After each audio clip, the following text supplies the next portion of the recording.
안녕하세요. 말년에 인생 공부 제대로 한 70대 초반 여자입니다.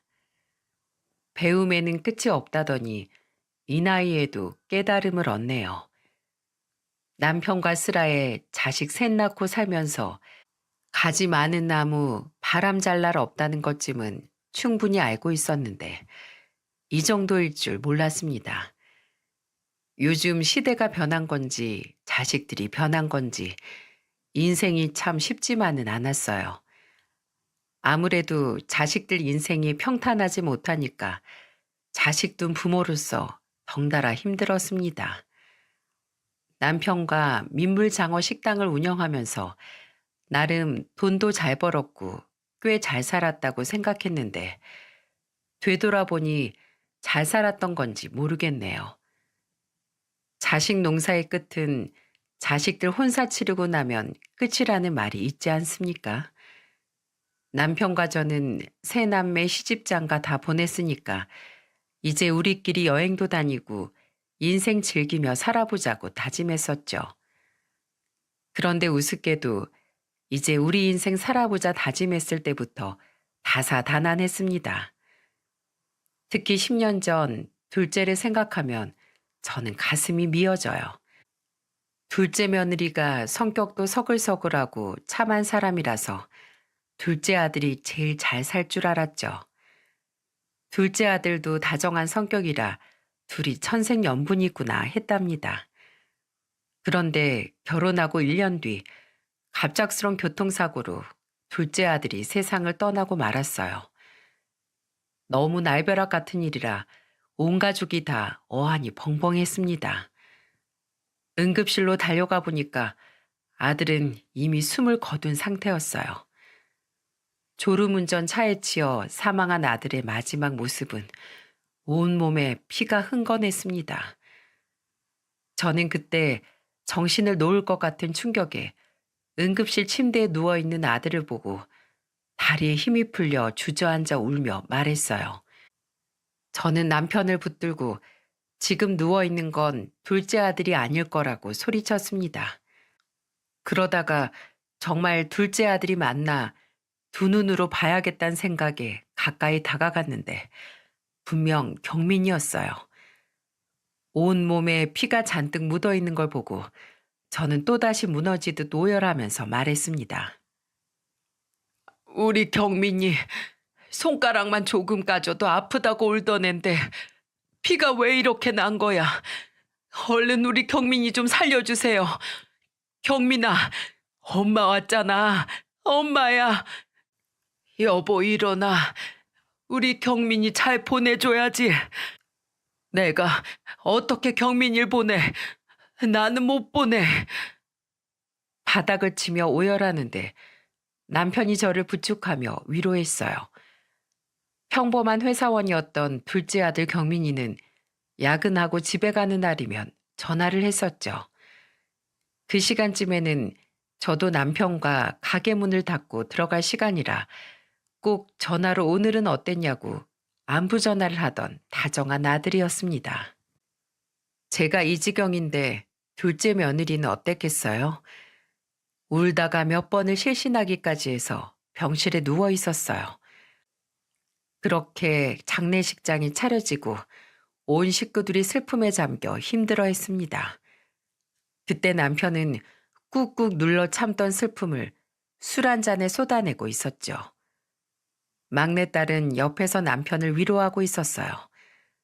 그리고 저는 아들의 영정사진을 보면서 더 이상 흘릴 눈물도 없는 듯 멍하니 앉아있는 둘째 며느리한테 조심스레 말을 걸었어요. 너 밥은 좀 먹었어? 괜찮어?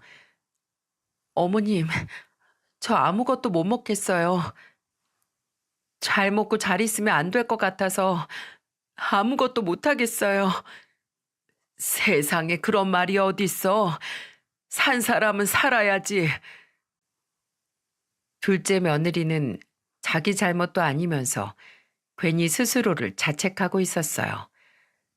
이렇게 심성곱고 착한 며느리가 앞으로 어떻게 살아갈지 걱정이었습니다. 제가 둘째 며느리를 위로하니까 되려 저를 다독이며 말하더군요. 어머님, 너무 제 걱정 마세요. 어머님, 아버님도 힘드실 텐데 제가 이렇게 있어서 죄송해요. 얼른 힘낼게요. 저보고 힘내라는 둘째 며느리 말에 참았던 눈물을 흘리면서 둘이 끌어안고 한참을 울었습니다. 그 후 장례식이 끝나고 둘째 며느리는 저희 곁을 떠났어요.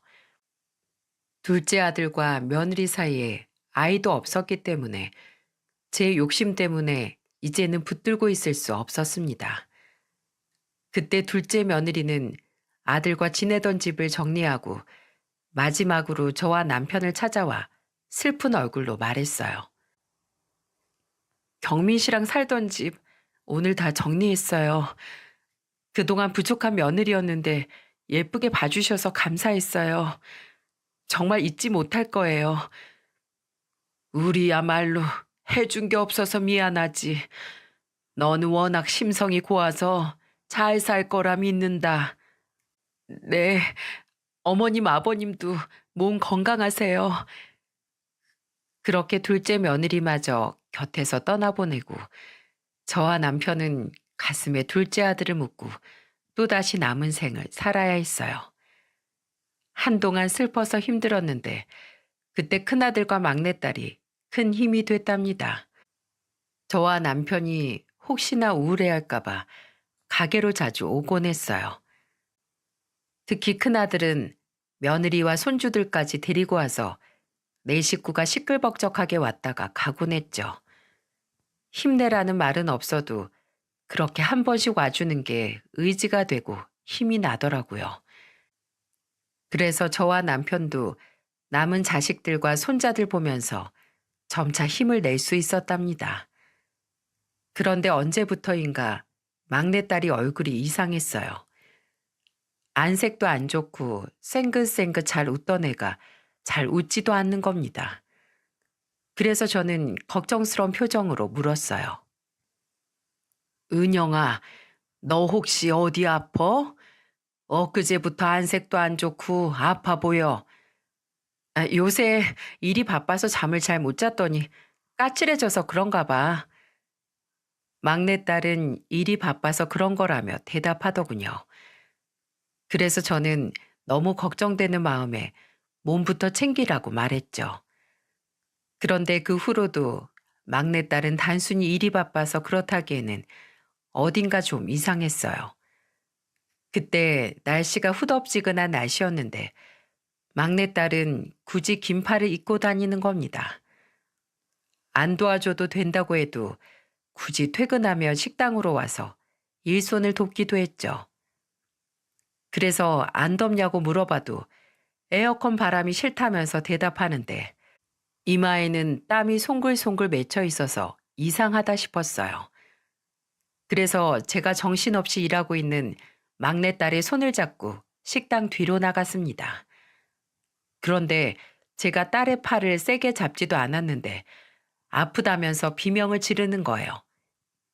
그때 저는 아무래도 이상해서 팔을 걷어봤더니 팔에 멍자국이 있는 게 아니겠어요?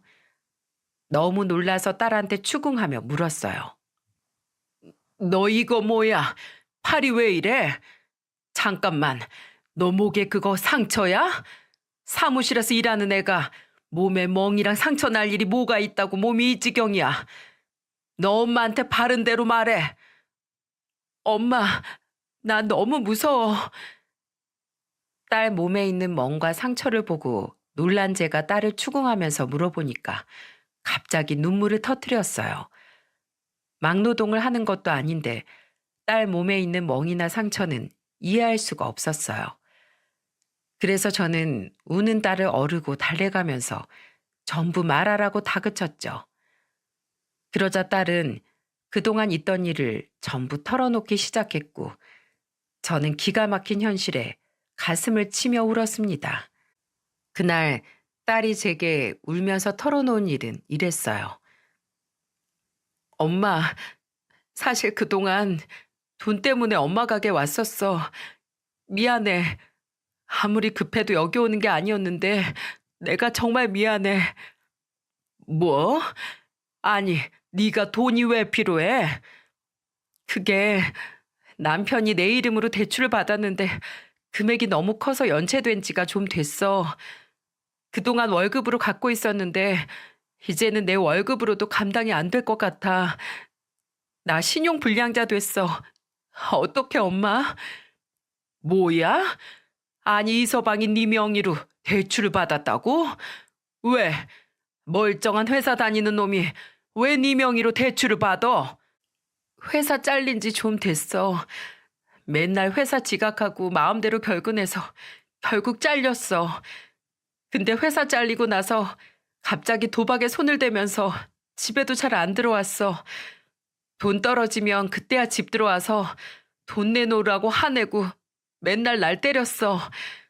그런데 나중에 알고 보니까 인터넷 뱅킹 들어가서 내 명의로 대출까지 받고 있었어. 내 신분증도 지금 남편이 가지고 있어. 그게 다 사실이야?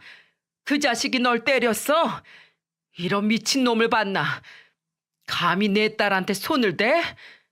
넌 미련하게 그걸 다 참고 살았어. 엄마한테 진작에 말했어야지. 내가 어떻게 말해? 둘째 오빠 그렇게 죽고 엄마가 얼마나 힘들어했는지 다 아는데 내가 어떻게 말하냐고. 저는 너무 분하고 화가 나서 둘째 딸한테 왜 말 안 했냐고 버럭 화를 내고 말았어요. 그러자 딸은 둘째 아들 죽고 힘들어하는 저를 보니까 도저히 입이 안 떨어졌다고 말하는 겁니다. 딸이 울면서 저렇게 말하는데 제 심정이 어땠는 줄 아세요? 속이 다 찢어지다 못해 난도질을 당하는 것 같았습니다. 딸이 그렇게 힘든지도 모르고 저는 제 슬픔 하나 어쩌지 못하고 있었다니 부모 자격도 없다고 가슴을 쳤습니다. 제가 딸이랑 택시 잡는 걸 보고 남편은 당황해서 허겁지겁 가게 문을 닫고 남편 차를 타고 셋이 딸 집으로 갔어요. 가는 동안 남편에게 그동안 무슨 일이 있었는지 말하는데 남편은 절망적인 표정이었어요. 딸은 잘못한 것도 없으면서 뒤에서 하염없이 울고 있었어요.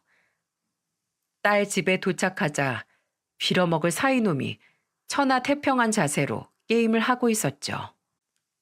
헤드셋까지 뒤집어 쓰고 게임을 하고 있어서 저희가 왔는지도 모르고 있었죠.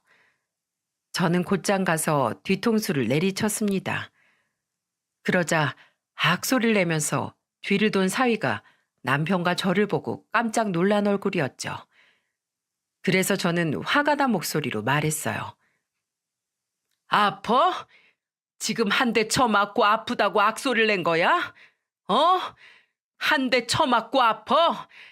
내가 오늘 사람 같지도 않은 너 잡아 족쳐놓으려고 왔다. 저는 바로 사이놈 뺨을 내리치고 머리를 다 쥐어뜯었어요. 그러자 사이놈은 저를 떼어놓으려다가 밀친 꼴이 됐죠. 그걸 본 남편이 사위한테 주먹을 날렸습니다. 그때 딸이 남편과 사이놈을 뜯어말리면서 경찰 불렀다고 그만하라고 말렸어요. 경찰을 불렀다는 소리를 듣자 사이놈은 딸한테 소리쳤습니다. 야, 너 미쳤어? 경찰을 왜 불러? 너 잡아가라고 불렀다. 나한테 막 하는 건 참아도 우리 부모님한테 함부로 하는 거 절대 못 참아. 나 그동안 이혼 준비하려고 너한테 맞았던 거 다 찍어두고 있었어. 우리 부모님 좀만 더 괜찮아지면 이혼하려고 했는데 이젠 안 되겠다. 딸은 그동안 이혼하려고 폭행 흔적을 찍어놓고 병원에서 진단서까지 받아둔 상태였어요. 그러다가 자기가 신용불량자가 됐다는 걸 알고 불이익이 생길까봐 돈을 구하러 다녔던 겁니다. 둘째 아들 잃은 상처에서 벗어날 때쯤 막내딸한테 이런 일이 생기니까 진짜 정신을 못 차릴 만큼 힘들더군요. 그런데 절대 내색할 수는 없었어요. 막내딸이 저희가 힘들까봐 그동안 숨겨온 게 너무 많았다는 걸 알았는데 어떻게 내색할 수 있었겠습니까? 그저 막내딸 곁에서 이혼 소송을 도와주고 사위놈이 법의 심판을 받을 수 있게 도와주는 거 말고 해줄 수 있는 게 없었어요. 그리고 밤이면 남편과 집에 돌아와서 가슴속 이야기를 털어놨어요. 우리 앞으로 애들 앞에서는 힘든 티 내지 말아요. 남은 애들이라도 마음 편히 살게 해주고 싶은데 나 때문에 끙끙 앓고 있었다고 생각하니까 사는 게 지옥이야. 숨 쉬는 게 죄인 같아서 너무 힘들어. 그때 저는 정말 하루하루 숨 쉬는 게 죄인 같았어요. 딸이 힘겹게 사는데 아무것도 몰랐다는 사실이 저를 너무 힘들게 했어요. 남편이 그런 저를 보면서 참 많은 위로를 해줬답니다. 생각해보면 그 힘든 날들 남편 덕분에 버틸 수 있던 것 같아요. 둘째 아들에 이어 막내딸까지 너무 힘든 시기였는데 옆에서 괜찮다고 해주는 남편이 있어서 버틸 수 있었죠. 그 후 딸은 결국 이혼하고 지금은 혼자 살고 있어요. 험한 세상 혼자보다 둘이 사는 게 낫지만 저런 놈이랑 사느니 혼자 사는 게 100번 낫죠. 딸이 마침내 이혼 소송을 끝내고 나서 셋이 술을 한잔하면서 후련하다며 이런 말을 했습니다. 나 이제 정말 속이 다 후련해. 난 이제 아버지 같은 남자 아니면 절대 쳐다도 안 볼 거야. 근데 아마 세상에 아버지 같은 사람은 또 없을 것 같아. 아예 기대도 안 하고 혼자 씩씩하게 살게. 그러니까 난 걱정하지 마. 그래. 세상에 나 같은 남자 또 없으니까 넌 이제 아빠만 믿고 살아. 나 아직 쓸만해. 그제야 저도 웃음이 지어지더군요.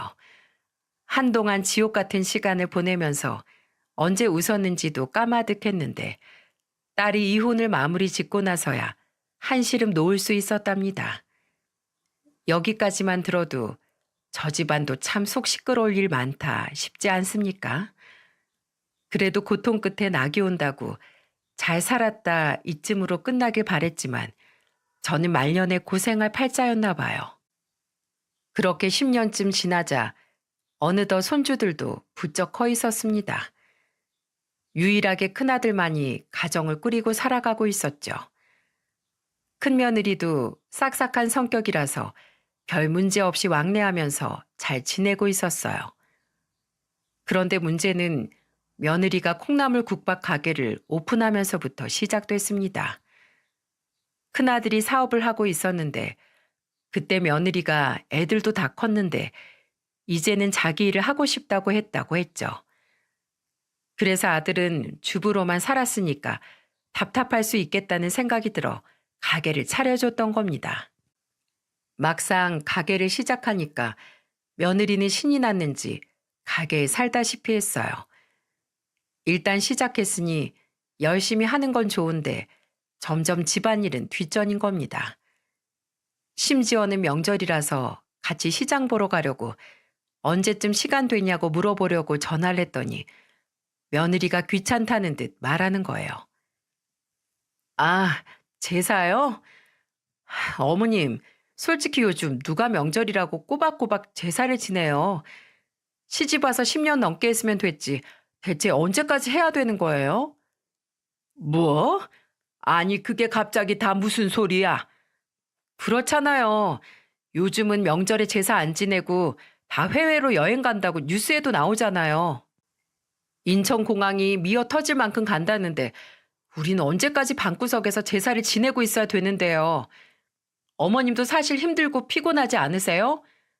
저는 가게 시작했더니 너무 힘들어서 손 하나 까딱 못하겠어요. 불 앞에 서 있는 것도 질려요. 웃기고 있네. 그럼 너 명절에 해외 가는 집으로 가서 살던지. 우리 집안은 명절에 제사 챙기는 집인데 어쩌냐? 절이 싫으면 중이 떠나야지. 중이 절을 바꾸려 들면 쓰겠어? 저는 며느리의 말에 황당하다는 듯 말하다 호통을 쳤습니다. 그러자 며느리는 바로 꼬리를 내리더니 다음날 시장 바구니를 2개나 챙겨서 왔더군요. 제사 지내는 게 싫을 수야 있는데 한마디 상의도 없이 제사 지내기 싫다고 하면 며느리 눈치 보면서 안 지내야 되는 겁니까? 차라리 간소하게 하자고 했으면 간소하게 했을 수도 있었을 거예요. 그런데 다짜고짜 하기 싫다고 하니까 저는 납득할 수 없어서 하던 대로 명절 제사 준비를 했습니다. 그런데 정말 음식 만드는 내내 입이 대빨 나와서 하기 싫은 티를 팍팍 내는 거예요. 누구는 장사 안 합니까? 저도 남편이랑 일주일 내내 민물장어 팔았는데 왜 본인은 국밥 좀 팔았다고 힘들어 죽겠다고 하는지 이해가 안 갔죠. 그러다가 며느리가 전을 뒤집고 있었는데 한눈판 사이에 새카맣게 태워 먹은 겁니다. 참다 못한 저는 며느리를 보면서 한 소리를 했어요. 너 대체 정신을 어디에 둔 거야?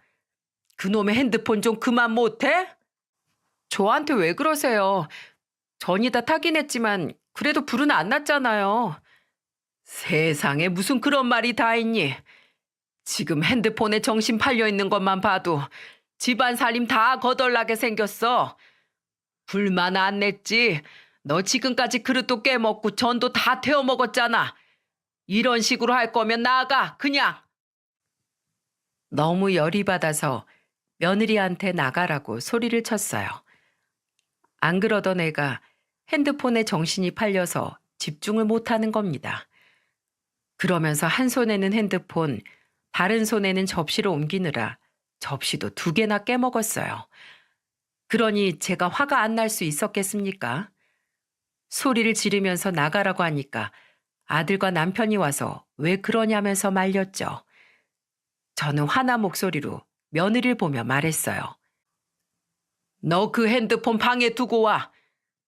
그거 지금 당장 안 내려놓으면 혼자서 제사 음식 준비 다 할 줄 알아. 알겠어요. 두고 올게요. 무슨 어린애를 키우는 것도 아니고 이게 말이 됩니까? 결국 핸드폰을 두고 온 며느리는 그제야 제대로 준비하기 시작했죠.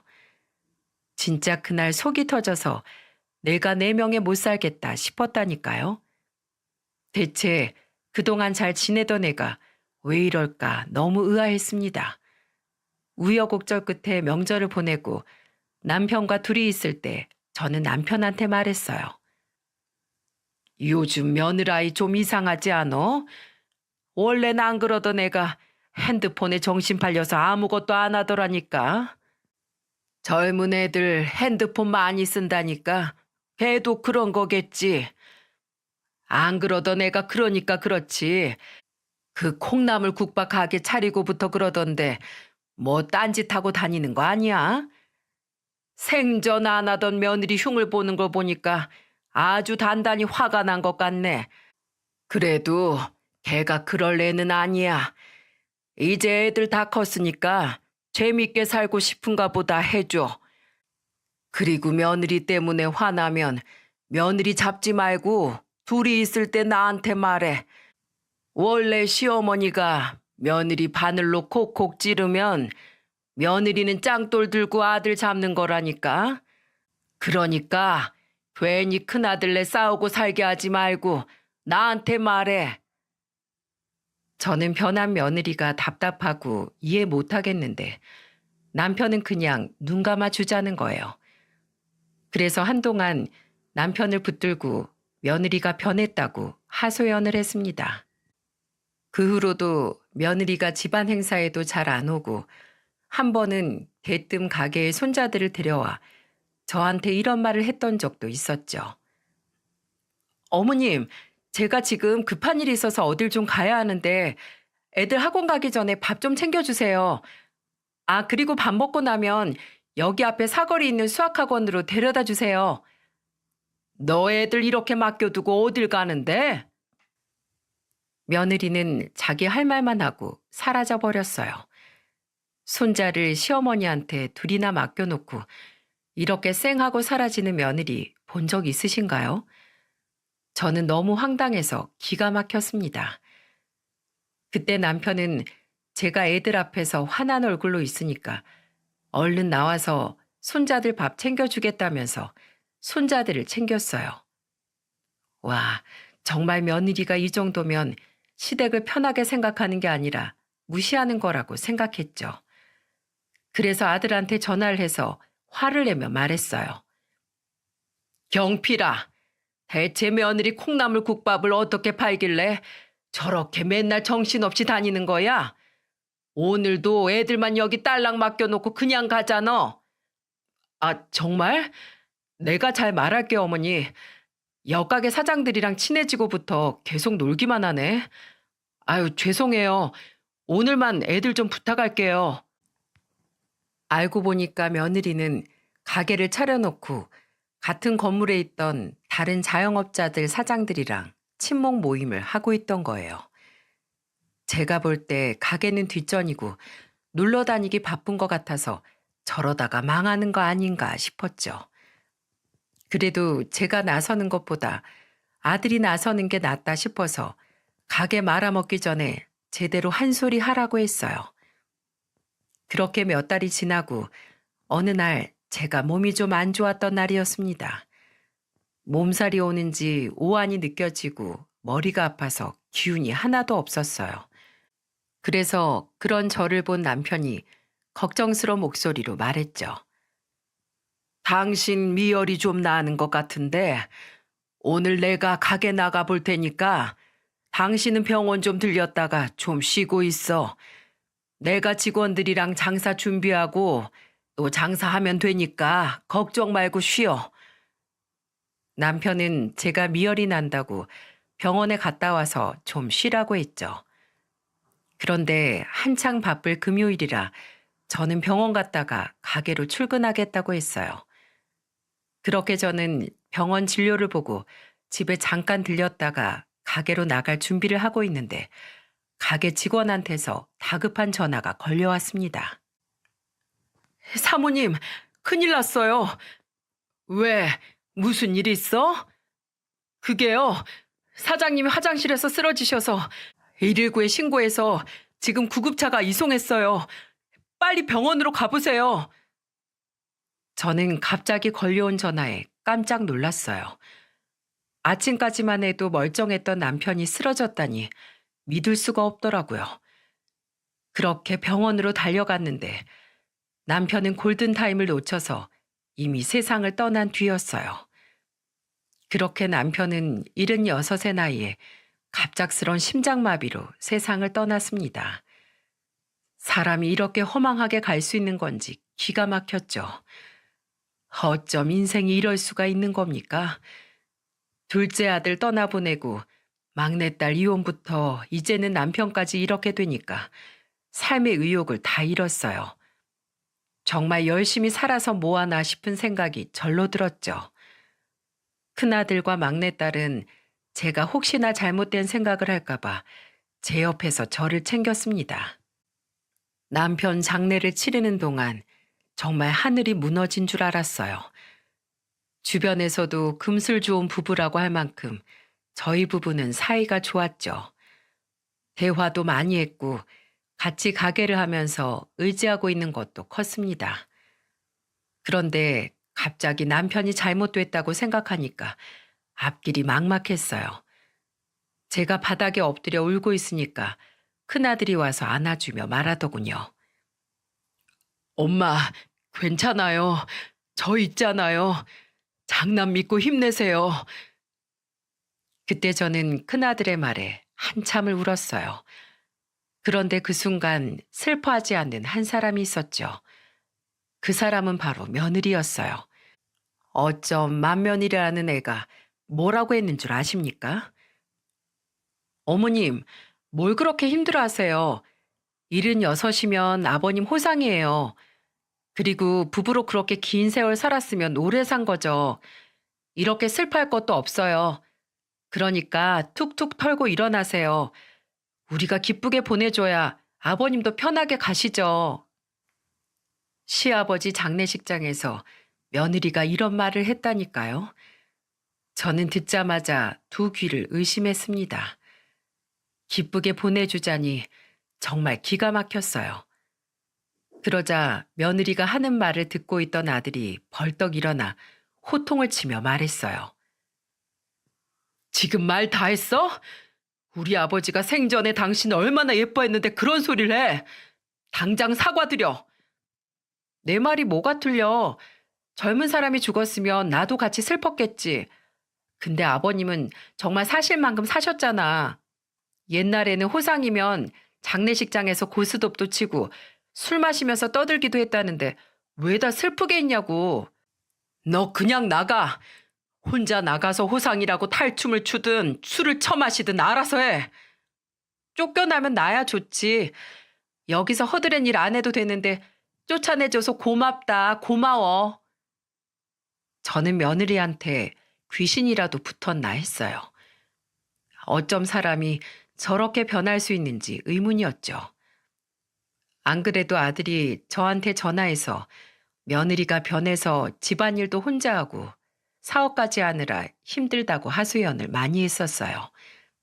평생 그런 적 없던 애가 정말 가게 차리고부터 이상해진 겁니다. 그렇게 남편 잃은 슬픔과 변해버린 며느리 모습에 충격까지 받고 남편 장례가 끝났어요. 그런데 문제는 장례가 끝난 후 집에 혼자 지내면서 시작됐습니다.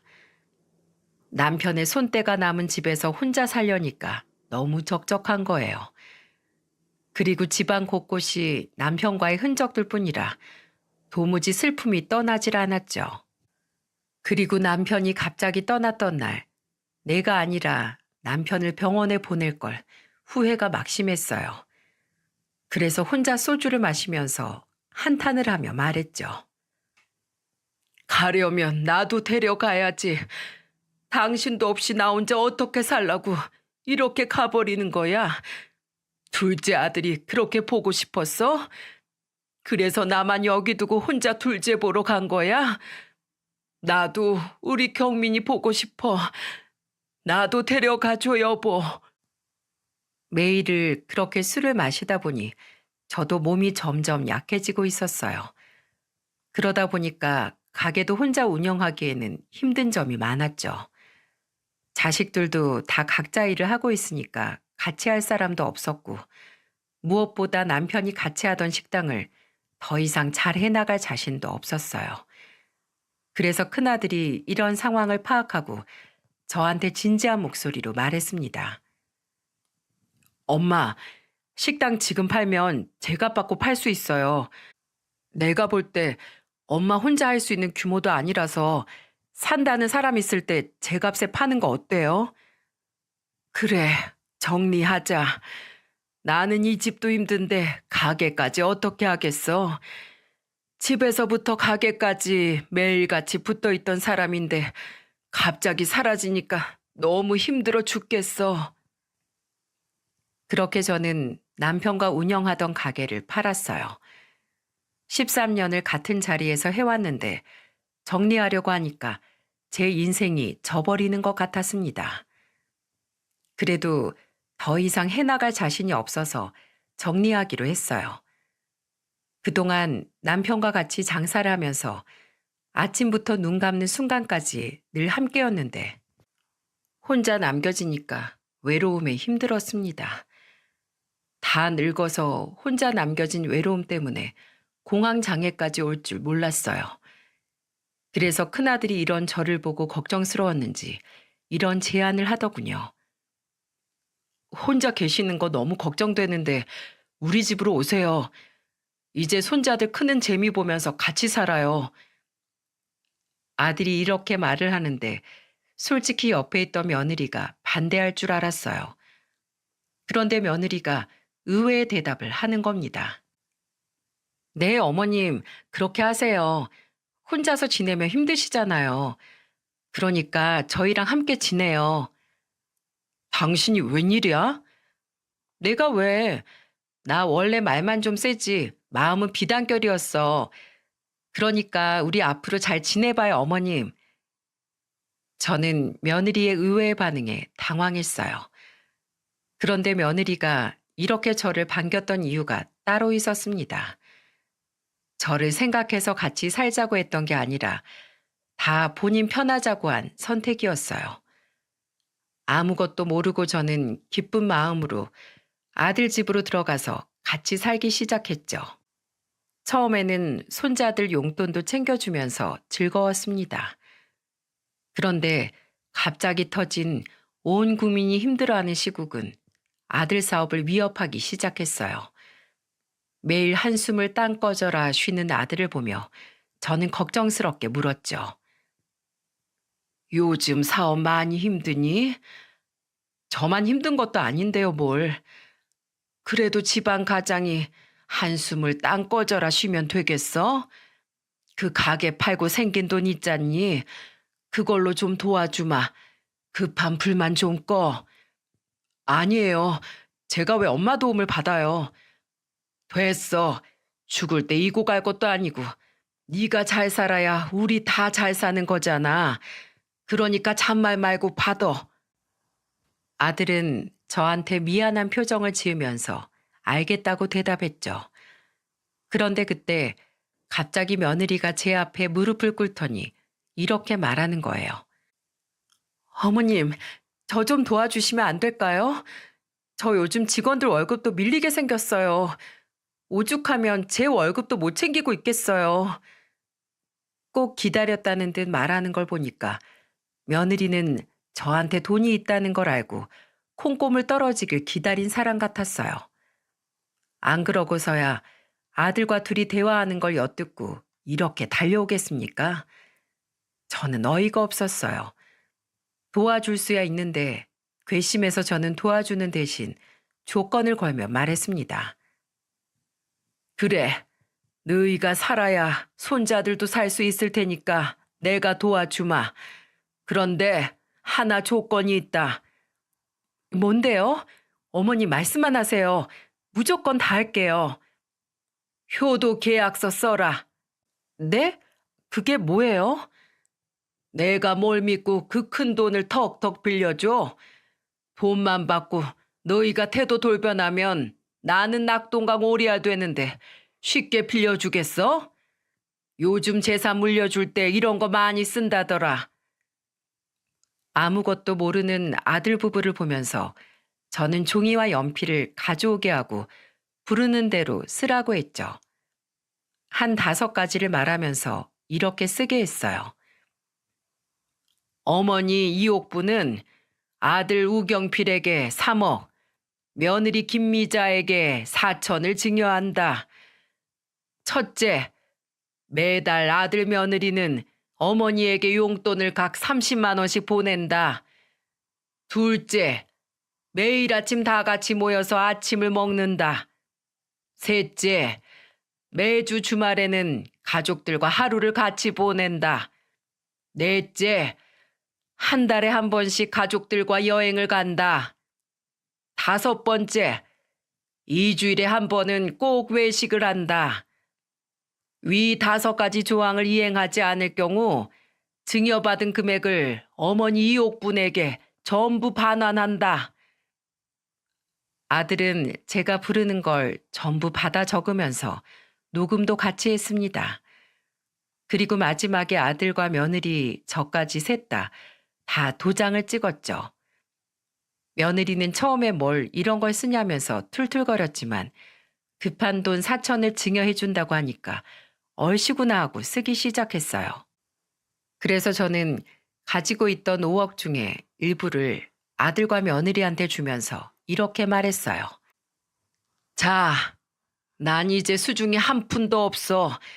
너희만 잘 살면 된다는 마음으로 주는 거니까 오늘 한 약속도 잊지 말고 잘들 해봐.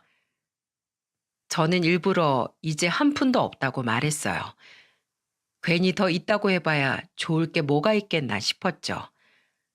그렇게 아들과 며느리는 잠시 숨통이 트이는 듯 했어요.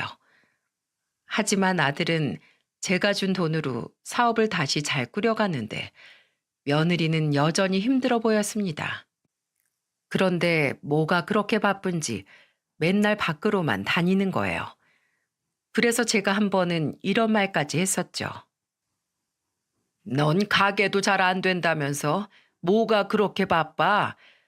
그리고 주말 하루는 가족들이랑 있기로 했는데 왜 친구들이랑 또 여행을 간다는 거야? 저번에도 갔었잖아. 어머님, 저 아직 한창인데 그냥 놀게 두세요. 젊을 때 놀지 언제 놀아요. 너 한 번만 더 계약 위반하면 사천 뱉어내라고 청구할 거야. 해보세요. 그게 뭐 효력 있겠어요? 며느리는 그 계약서가 어떤 힘이 있는지 모르는 눈치였죠. 그래서 어디 갈 때까지 가봐라 냅뒀습니다.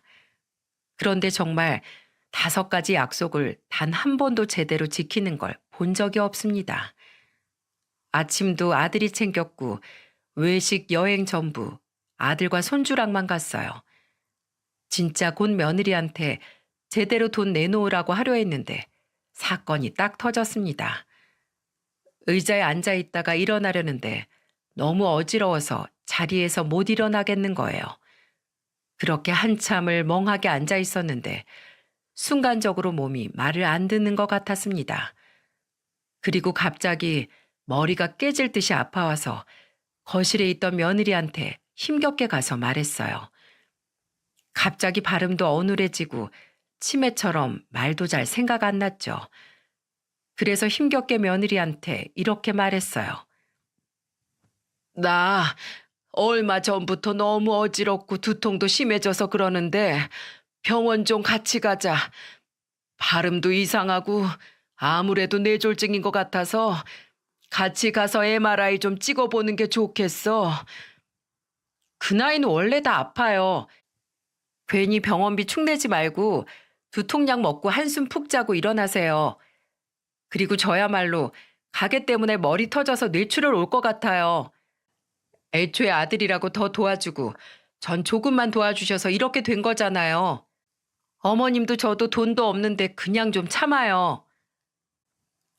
며느리의 말에 저는 큰 충격을 받았습니다. 이게 지금 시어머니한테 할 소리인가요? 그래서 저는 며느리한테 화를 내며 말했어요. 너 몰래 이런 애였구나. 변한 게 아니라 본성이 글러 처먹은 애였어. 어머님, 그리고 솔직히 어머님 나이가 몇인데 저랑 같이 병원을 가려고 해요? 혼자 가세요. 그러면서 며느리는 저를 지나쳐서 그대로 나가버리는 겁니다. 정말 다른 사람을 보는 줄 알았어요. 저 정도로 인성이 바닥일 줄은 상상도 못했습니다. 결국 저는 통장에서 쌈짓돈을 찾아 혼자 택시를 타고 병원으로 갔어요.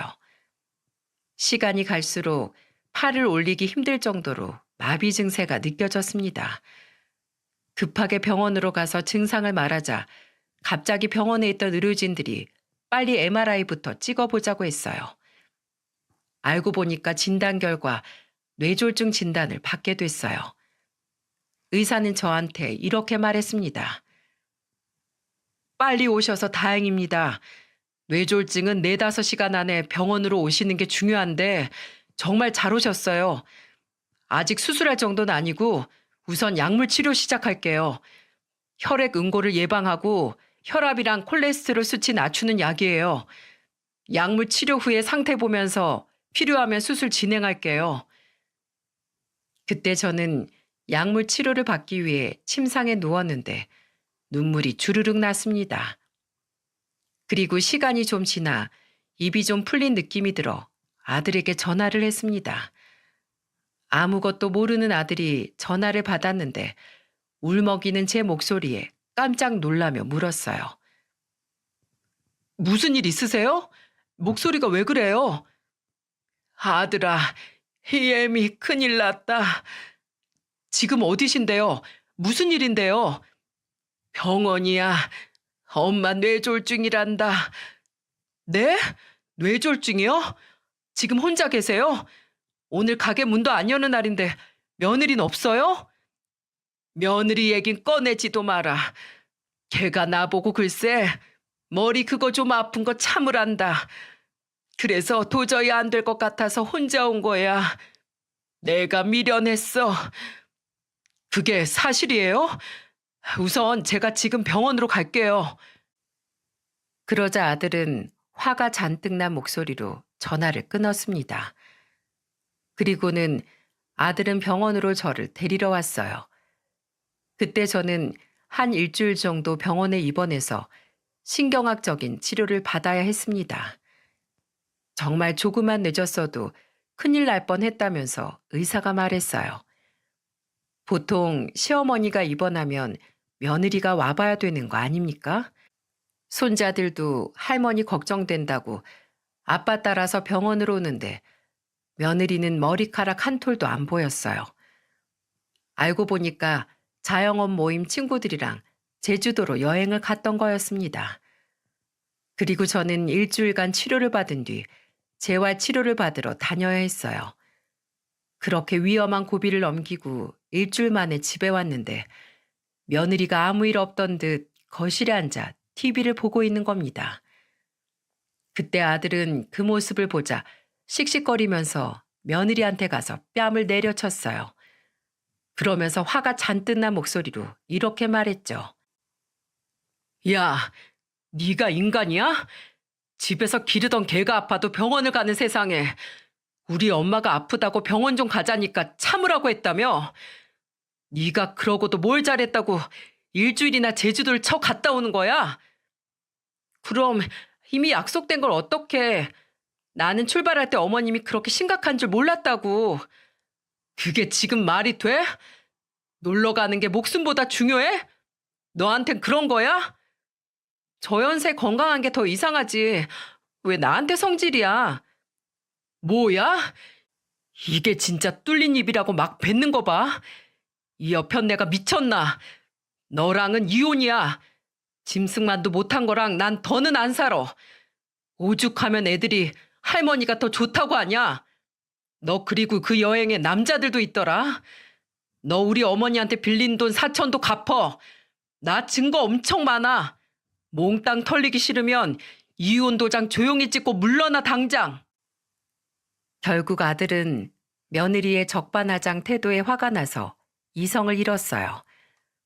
평소에도 며느리가 술 마시고 취해서 다니기도 했고 그동안 집안일도 소홀해서 손자들이 저 없으면 굶고 다녔을지도 모를 정도였죠. 그때 손자들이 학교에 있을 시간이라 다행이었어요. 결국 집안은 난장판이 됐습니다. 며느리는 억울하다면서 울다가 결국 짐가방 들고 쫓겨났네요. 그리고는 친정으로 간 것 같더라고요. 그 후 며느리는 집으로 아들 몰래 저를 찾아왔어요. 그리고 애원하며 말하더군요. 어머님, 저 좀 살려주세요. 저 이대로 이혼 못해요. 내가 왜 아들을 설득해? 내 돈 4천만 원이나 내놔. 제가 그 돈은 꼭 드릴게요. 그러니까 제발 남편 좀 설득해 주세요. 아직 애들도 저렇게 어리잖아요. 웃기고 있네. 네가 언제 엄마 노릇한 적이 있냐? 밥도 맨날 내가 챙겼잖아. 당장 그 돈이나 갚고 꺼져. 너 안 그러면 내가 맨날 콩나물 국밥집에 앉아있을 테니까 알겠어? 재수 없으니까 왜 우리 아들 집에 거머리처럼 들러붙어? 나가! 저는 며느리를 쫓아내버렸어요. 결국 아들은 며느리와 이혼 소송을 시작했어요. 아들은 며느리한테 가지고 있는 증거가 많으니까 더 큰 손해 보기 전에 제 돈부터 내놓으라고 했죠. 그리고 재산 분할 때 며느리한테 4천을 받아 아들이 저한테 4천을 줬습니다. 유책 배우자여도 재산 분할은 조금이나마 해야 되는 게 법이라네요. 그래도 법이 그렇다니까 재산 분할하고 끝냈죠. 결국 이렇게 큰아들의 결혼도 쫑이 났어요. 며느리는 끝까지 울면서 아들한테 이혼 못한다고 매달렸죠. 하지만 이미 부부 사이에 신뢰가 금이 갔는데 어떻게 살겠습니까? 아들은 저런 문란한 여자랑 못 산다고 끝까지 며느리를 외면했습니다. 게다가 손자들도 며느리가 바쁘다면서 나가 있는 동안 놀러 다녔다는 걸 알고 이제는 엄마라고 생각하기 싫다고 말하더군요. 그래서 애걸복걸하면서 눈물로 매달리는 며느리의 절규가 씨알도 안 먹혔던 거예요. 그렇게 큰아들은 이혼을 했고 지금은 사업도 다시 안정적으로 잘 꾸려나가고 있습니다. 들리는 소식에 며느리 가게는 결국 날이 갈수록 오르는 식자재 비용을 감당 못하고 폐업을 했다고 하더군요. 어차피 계속했어도 큰 이익은 못 봤을 것 같아 잘 됐다 했습니다. 이제 저는 착한 손자들 보면서 제 재활 치료에 집중하고 있어요. 아무래도 나이가 있으니까 꾸준한 재활 치료를 받아야만 했죠. 제 목표는 손자들 장가가는 것까지 보는 거랍니다. 더 이상 손자들에게는 가족 잃은 슬픔을 보게 하고 싶지 않아요.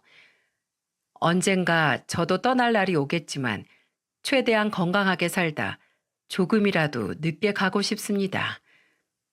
그때까지 제 건강은 제가 챙긴다는 생각으로 식단 조절과 재활 치료 열심히 받고 살게요.